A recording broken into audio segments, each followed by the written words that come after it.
ਜਿਹੜੇ ਕੋਹੀਨੂਰ ਹੀਰੇ ਦਾ ਇੰਤਜ਼ਾਰ ਤੁਸੀਂ 167 ਸਾਲਾਂ ਤੋਂ ਕਰ ਰਹੇ ਹੋ, ਕੀ ਉਹ ਕੋਹੀਨੂਰ ਕਦੇ ਹਿੰਦੁਸਤਾਨ ਨੂੰ ਵਾਪਸ ਨਹੀਂ ਮਿਲੇਗਾ? ਜਿਸ ਕੋਹੀਨੂਰ ਹੀਰੇ ਨੂੰ ਤੁਸੀਂ ਹਿੰਦੁਸਤਾਨ ਦੀ ਸ਼ਾਨ ਮੰਨਦੇ ਹੋ, ਕੀ ਉਸ ਕੋਹੀਨੂਰ ਤੇ ਹਿੰਦੁਸਤਾਨ ਦਾ ਹੱਕ ਨਹੀਂ ਹੈ? ਜਿਸ ਕੋਹੀਨੂਰ ਹੀਰੇ ਤੇ ਦੁਨੀਆ ਦੇ 3 ਦੇਸ਼ ਦਾਅਵਾ ਕਰ ਰਹੇ ਨੇ, ਕੀ ਉਸ ਕੋਹੀਨੂਰ ਤੇ ਹਿੰਦੁਸਤਾਨ ਨੂੰ ਦਾਅਵਾ ਛੱਡ ਦੇਣਾ ਚਾਹੀਦਾ?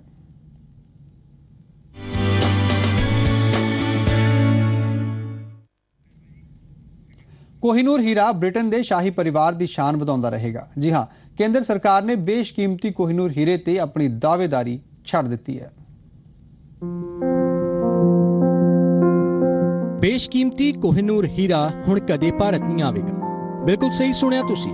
सुप्रीम कोर्ट विच कोहिनूर हीरा देश वापस लियाए जाण दी मंग करन वाली जनहित पटीशन ते जद सर्वोच्च अदालत ने केंद्र तो जवाब मंगिया तां केंद्र ने कहा कि सीधे तौर ते कोहिनूर ते दावा नहीं किया जा सकता, क्योंकि कोहिनूर हीरे नूं लुटिया नहीं गया सी, बल्कि यह हीरा तोहफे वजों दिता गया सी।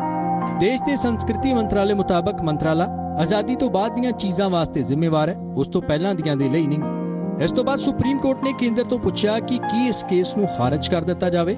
इस ते सॉलिसिटर जनरल ने कहा कि विदेश मंत्राला भी इस केस के एक पक्ष विच है अते उन्हां दा जवाब हाले नहीं आया। कोहिनूर हीरा आज़ादी के पहले का विषय है। संस्कृति मंत्रालय की हमारी जो गाइडलाइंस हैं उनके अंदर आज़ादी के बाद की विषयों की हमारा मंत्रालय उस पर संज्ञान लेता है, और इस विषय पर अगर कभी कोई कॉल ली जाएगी तो एक्सटर्नल अफेयर्स मिनिस्टर या भारत सरकार उचित समय पर लेगी। इस वक्त हमारे मंत्रालय के तहत इस तरह का कोई भी विचाराधीन नहीं है। इस तो बाद सुप्रीम कोर्ट ने केंद्र तो 6 हफ्तियां में विस्तार तो जवाब दायर करने को कहा है। उधर सुब्रमण्यम स्वामी मुताबक यह हीरा गिफ्ट नहीं किया गया सी, इस ते भारत का हक बनता है। कोहिनूर 105 कैरेट का हीरा है। कहा जाता है कि यह आंध्र प्रदेश के गुंटूर जिले की खान तो निकलिया सी। दिलीप सिंह छोटा सा बालक पढ़ने के लिए आया था लंदन, तो तब उस बालक के हाथ में ये कोहिनूर देकर कहा कि जब क्वीन को मिलोगे तो ये उनको ये भेंट कर दो। तो वो क्या लड़का जानता था, तो उसने भेंट कर दी। उसको वो कहते हैं कि प्रेजेंट था। वो तो 420 है, बनावटी है, फ्रॉड है। इसको ऐसा कारण अंग्रेज देते हैं, इसको हम लोगों को मानना नहीं चाहिए, ये अपना है। कोहिनूर सब तो पहला 13वीं शताब्दी विच काकतीय साम्राज्य दे कोल सीगा। अलाउद्दीन खिलजी दे सेनापति ने 1310 विच इस नूं लुट के खिलजी नूं भेंट कीता। कई मुगल अते फारसी शासकां दे कोलों दी हुंदा होया कोहिनूर आखिर विच ब्रिटिश सरकार दे कोल पहुंचा। महेश गुप्ता दे नाल रविंदर कुमार, जी मीडिया, दिल्ली। इतिहास गवाह है कि कोहिनूर किसी नूं भी सौखिया हासिल नहीं होया। इस दे लई कतलेआम मचिया, खून खराबा होया। तो कोहिनूर नूं भारत लियाउणा कितनी टेढ़ी खीर है, यह भी समझना तुहाडे लई जरूरी है।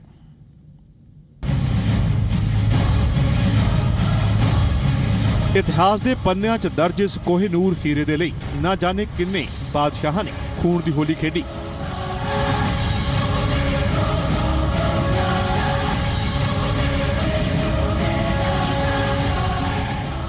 कोहिनूर ते अज भी जंग जारी है। लड़ाई तलवारां ते तोपां नाल नहीं, बल्कि कानूनी दापेचां दी है। पिछले साल जुलाई च जदों पीएम मोदी ब्रिटेन दौरे ते जा रहे सन तां उस वेले कोहिनूर हीरे दी घर वापसी दा मुद्दा उठिया सी।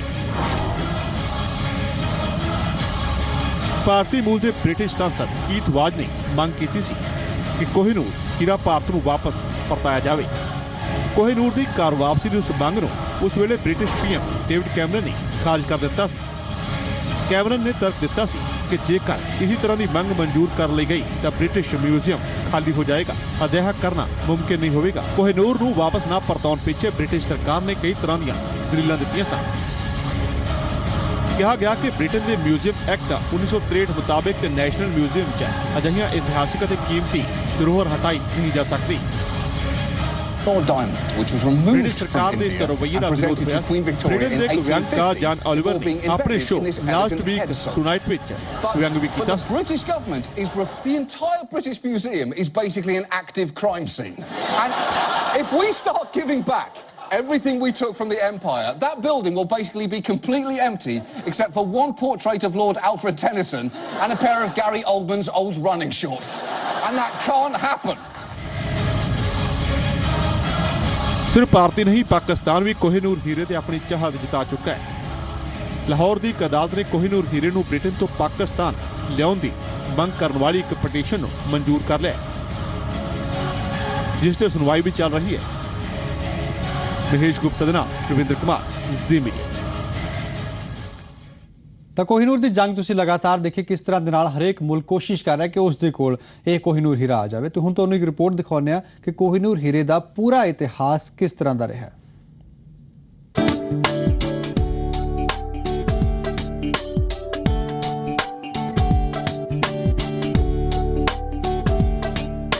ਕੋਹਿਨੂਰ ਜਿੰਨਾ ਬੇਸ਼ਕੀਮਤੀ ਹੈ, ਇਸ ਦਾ ਇਤਿਹਾਸ ਉਨਾ ਹੀ ਪੁਰਾਣਾ ਹੈ। ਇਤਿਹਾਸ ਦੇ ਪੰਨਿਆਂ ਦੇ ਮੁਤਾਬਕ ਕੋਹਿਨੂਰ ਮੁਗਲ ਸ਼ਾਸਕਾਂ ਦੀ ਜਾਇਦਾਦ ਦਾ ਹਿੱਸਾ ਸੀ, ਜਿਸ ਨੂੰ ਫਾਰਸੀ ਸ਼ਾਸਕ ਨਾਦਿਰ ਸ਼ਾਹ ਨੇ ਲੁੱਟ ਕੇ ਕਾਬੁਲ ਭੇਜ ਦਿੱਤਾ ਸੀ। ਇੱਥੋਂ ਮਹਾਰਾਜਾ ਰਣਜੀਤ ਸਿੰਘ ਨੇ ਉੱਥੋਂ ਦੇ ਸ਼ਾਸਕ ਸ਼ਾਹ ਸ਼ੂਜਾ ਨੂੰ ਹਰਾ ਕੇ ਫਿਰ ਇਸ ਨੂੰ ਆਪਣੇ ਖਜ਼ਾਨੇ ਵਿੱਚ ਰੱਖ ਦਿੱਤਾ। ਪਰ ਜਦੋਂ ਪੰਜਾਬ ਦੇ ਰਾਜਾ ਦਲੀਪ ਸਿੰਘ ਨੂੰ ਹਾਰ ਦਾ ਸਾਹਮਣਾ ਕਰਨਾ ਪਿਆ ਤਾਂ ਸੂਬੇ ਦੇ ਨਾਲ-ਨਾਲ ਇਹ ਅਨਮੋਲ ਹੀਰਾ ਵੀ ਉਸ ਵੇਲੇ ਦੇ ਗਵਰਨਰ ਜਨਰਲ ਲਾਰਡ ਡਲਹੌਜ਼ੀ ਨੂੰ ਮਿਲ ਗਿਆ। ਡਲਹੌਜ਼ੀ ਨੇ ਆਕਾਵਾਂ ਨੂੰ ਖੁਸ਼ ਕਰਨ ਦੇ ਲਈ ਇਸ ਨੂੰ ਅੰਗਰੇਜ਼ ਸ਼ਾਸਕਾਂ ਨੂੰ ਸੌਂਪ ਦਿੱਤਾ। ਈਸਟ ਇੰਡੀਆ ਕੰਪਨੀ ਨੇ ਵੀ ਇਸ ਦਾ ਵਿਰੋਧ ਕੀਤਾ, ਪਰ ਡਲਹੌਜ਼ੀ ਨੇ ਚੁੱਪਚਾਪ ਤਰੀਕੇ ਨਾਲ ਇਸ ਹੀਰੇ ਨੂੰ ਬ੍ਰਿਟੇਨ ਭਿਜਵਾ ਦਿੱਤਾ।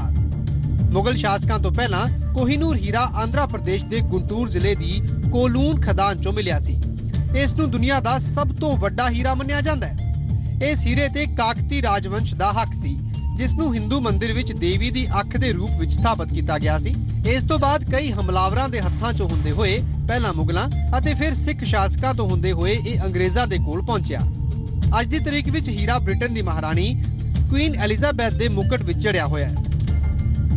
ਕਿਹਾ ਜਾਂਦਾ ਹੈ ਕਿ ਖਦਾਨ 'ਚੋਂ ਨਿਕਲਿਆ ਹੀਰਾ 793 ਕੈਰੇਟ ਦਾ ਸੀ, ਜਦਕਿ 1852 ਤੋਂ ਪਹਿਲਾਂ ਤੱਕ ਇਹ 186 ਕੈਰੇਟ ਦਾ ਸੀ ਤੇ ਫਿਲਹਾਲ ਕੋਹਿਨੂਰ 105.6 ਕੈਰੇਟ ਦਾ ਹੀ ਰਹਿ ਗਿਆ ਹੈ। ਇਸ ਦੀ ਇਹ ਵਜ੍ਹਾ ਸੀ ਕਿ ਜਦੋਂ ਕੋਹਿਨੂਰ ਹੀਰੇ ਨੂੰ ਬ੍ਰਿਟੇਨ ਲਿਆਂਦਾ ਗਿਆ ਅਤੇ ਮਹਾਰਾਣੀ ਨੇ ਵੇਖਿਆ ਤਾਂ ਉਹਨਾਂ ਨੂੰ ਪਸੰਦ ਨਹੀਂ ਆਇਆ, ਤਾਂ ਇਸ ਦੀ ਦੁਬਾਰਾ ਕਟਿੰਗ ਕਰਵਾਈ ਗਈ ਸੀ। ਨਿਊਜ਼ ਡੈਸਕ ਰਿਪੋਰਟ, ਜ਼ੀ ਮੀਡੀਆ।